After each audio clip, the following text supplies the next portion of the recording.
안녕하십니까. 유니스티 유여림입니다.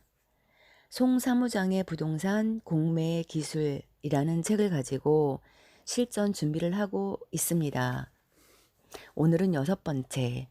임차인의 전입일이 최선순위 근저당보다 빠르지만 확정 일자가 느린 사례를 보겠습니다.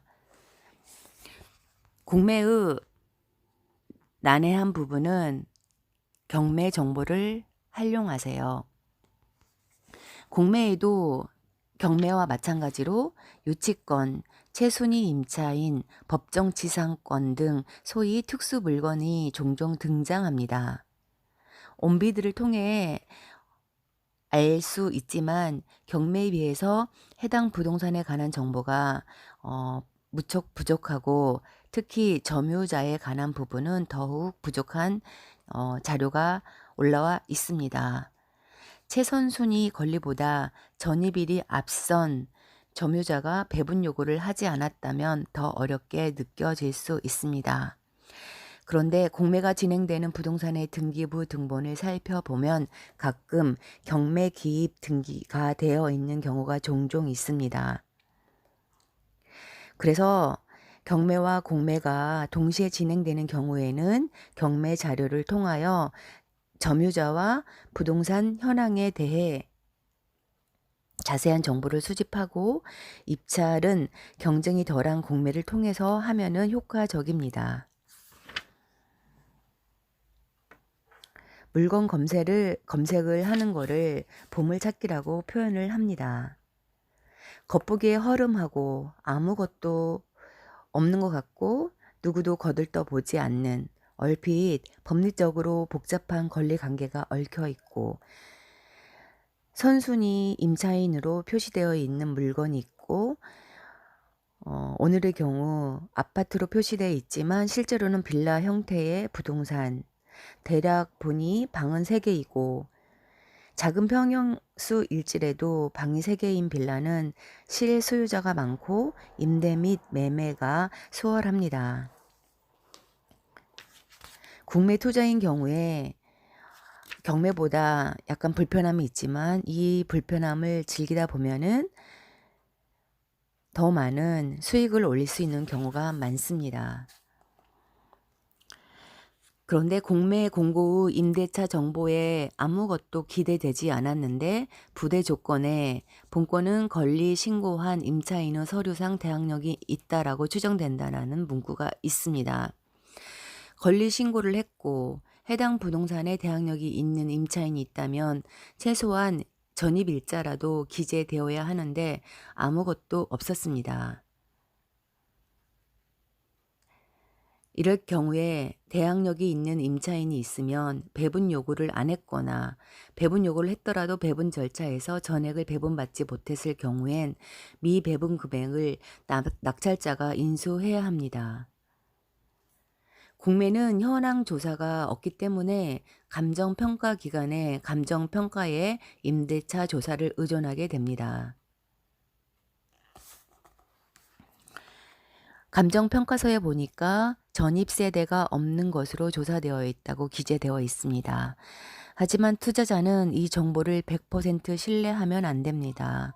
이런 경우에 현장 조사와 권리 분석을 통하여 본인이 추가적인 조사를 한 뒤에 종합적으로 입찰 여부를 판단해야 합니다.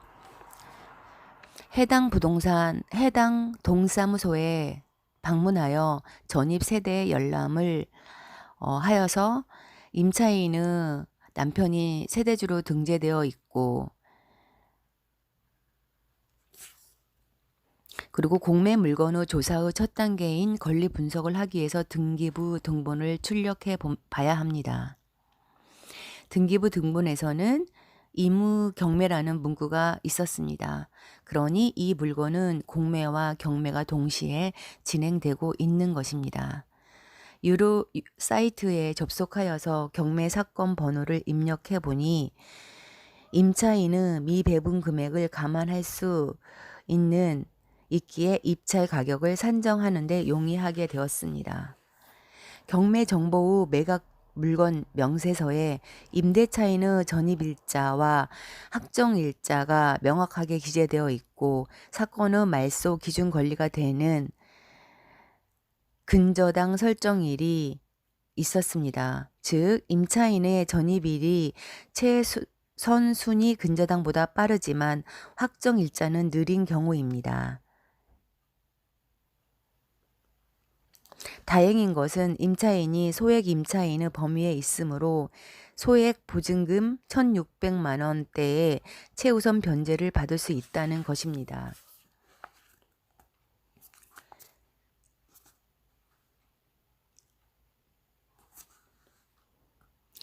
그러므로 공매에 나온 물건이 있다면 우선 등기부 등본을 보고 해당 물건이 경매로도 진행이 되는지를 먼저 체크해 보는 것이 중요합니다. 경매 정보를 보니 한눈에 이 부동산의 상황이 나타났습니다.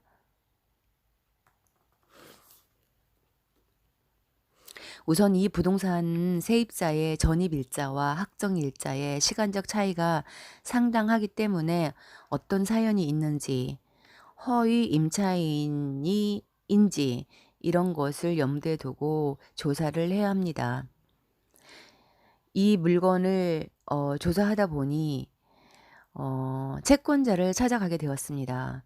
대법원 경매 사이트 문건 접수 내역에서 채권은행이 임대차인의 최우선 변제 금액에 관해 가처분 신청을 했음이 발견되었습니다. 채권은행에서 위 점유자를 진정한 임차인이 아니라고 생각하였기에 배분금에 관해 가처분을 해둔 것이고 만약 이 문제가 법적으로 간다면 낙찰자는 참으로 애매한 상황이 될 수 있습니다. 왜냐하면 세입자가 배분을 받게 되면 낙찰자의 명도 확인서가 필요하지만 그렇지 않을 경우 임차인과 채권은행 사이의 싸움이 끝날 때까지 명도가 지연될 수 있기 때문입니다. 100% 확신이 없는 허위 선순위 임차인인 경우에 보너스 개념으로 접근해 보세요. 이 사건에서 세입자의 보증금이 2,500만 원입니다. 그런데 말소 기준 권리가 되는 선순위 채권보다 확정일자의 순위가 늦으므로 최우선 변제가 되는 1,600만 원을 제외한 나머지 900만 원은 낙찰 후 인수해야 합니다. 이렇게 권리상 인수 금액이 남아 있을 경우 그 변제 금액으로 감안하여 수익 계산을 해야 합니다. 변제금을 물어주고도 수익을 남길 수 있는 금액으로 입찰해야 한다는 것입니다. 하지만 이 입찰 물건처럼 세입자의 전입일자와 확정일자 사이에 간격이 상당한 경우에는 임차인이 허위일 가능성이 있습니다. 그러나 그렇다고 해서 임차인이 허위라는 심증만으로 변제 금액을 전혀 고려하지 않은 채 높게 입찰 가격을 정하면은 안 됩니다. 후에 진정한 임차인이 아님을 알았을 경우엔 보너스를 챙긴다는 마음으로 변제할 금액까지 감안하여 입찰 가격을 산정하는 것이 좋습니다. 이 물건에는 이렇게 복잡한 사연이 있기 때문에 여러 번 유찰을 거듭하였고 낙찰받기가 어려웠습니다. 공매로 낙찰받은 후에 경매 법원을 들러 관련 서류를 일체 복사했습니다. 그중에서 임대차 계약서, 채권은행의 가처분 신청서 등 중요 서류를 체크 후에 임차인에게 전화를 걸어서 만나게 되었습니다.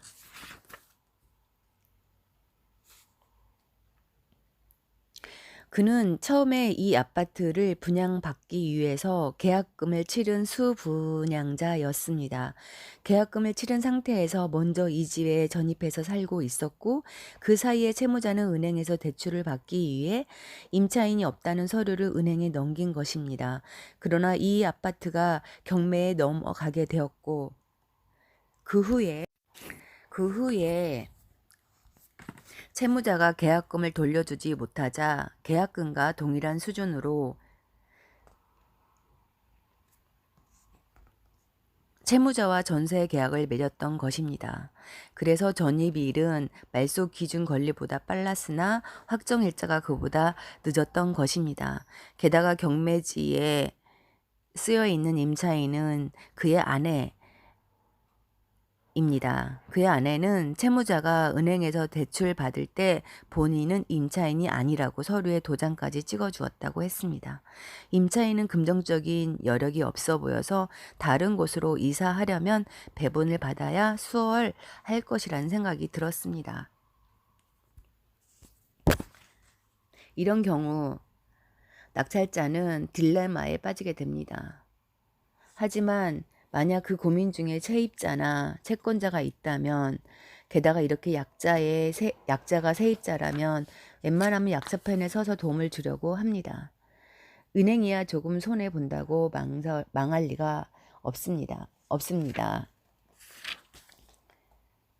은행 담당자에게 진정한 임차인이고 억울한 부분에 관해 금감원에 민원을 넣겠다는 취지의 내용 증명도 발송하고 임차인을 시켜 은행에 계속 항의 방문을 시켰습니다.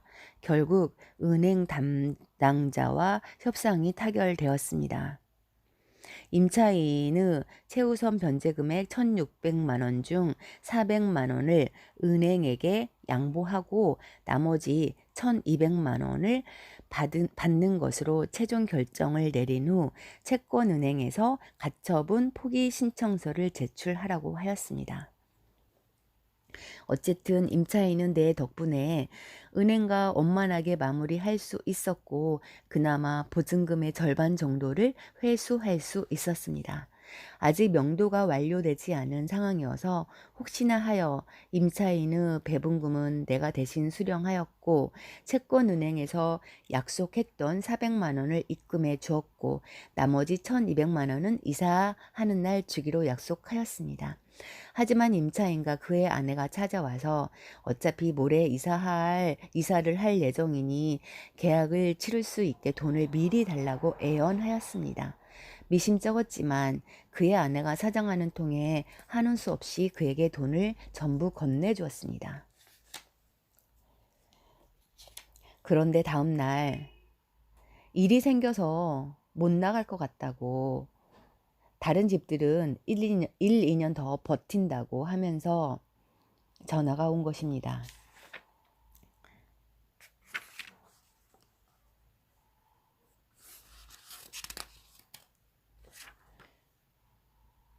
생각해보니 너무 괘씸했습니다. 만약 내가 낙찰을 받자마자 명도 소송을 제기하고 은행에서 배분 이의 소송을 제기하면 한 푼도 건지지 못하고 쫓겨날 것인데 그의 아내 안 됐음을 보고 도와준 건데 이렇게 나오니 마치 뒤통수를 한 대 얻어맞은 기분이었습니다.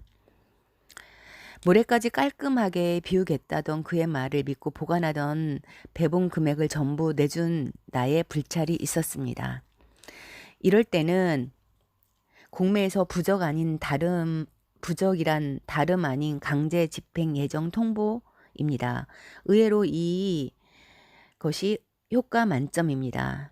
본래 법원 집행관이 강제 집행, 부동산 인도 집행을 실시하기 전에 해당 부동산에 방문하여 점유자에게 몇 월 며칠까지 이사를 하지 않거나 낙찰자와 합의가 되지 않는다면 강제 집행을 실시할 것이라는 통보입니다. 그런데 점유자가 집에 있을 경우 구두로 통지를 하지만 부재일 경우에 개구장을 붙이는데 이와 비슷하게 개인적으로 만든 개고장을 사용하였습니다. 실제 명도를 하다 보면 아무리 기세 등등했던 점유자라도 집행관의 강제 집행 계고를 경험하면 고분고분해지는 것을 볼 수 있습니다. 이 부분을 활용하는 것입니다. 비포 크기로 출력된 종이를 들고서 낙찰된 집으로 찾아가서 청테이프로 단단하게 붙인 후 집에 돌아왔습니다. 결국 부적 한 장으로 이틀 만에 명도를 완료했습니다. 명도를 완료할 때 명도를 할 때는 상대방의 법적 수준을 가늠하여서 이런 방법을 사용하는 것이 매우 중요합니다. 이상 임차인의 전입일이 최선 순위 근저당보다 빠르지만 확정 일자가 느린 경우를 말씀드렸습니다. 그리고 여기에서 강제 집행 예정 통보 개고장을 활용하는 방법을 배웠습니다. 이상 공매의 기술 6번째입니다. 감사합니다.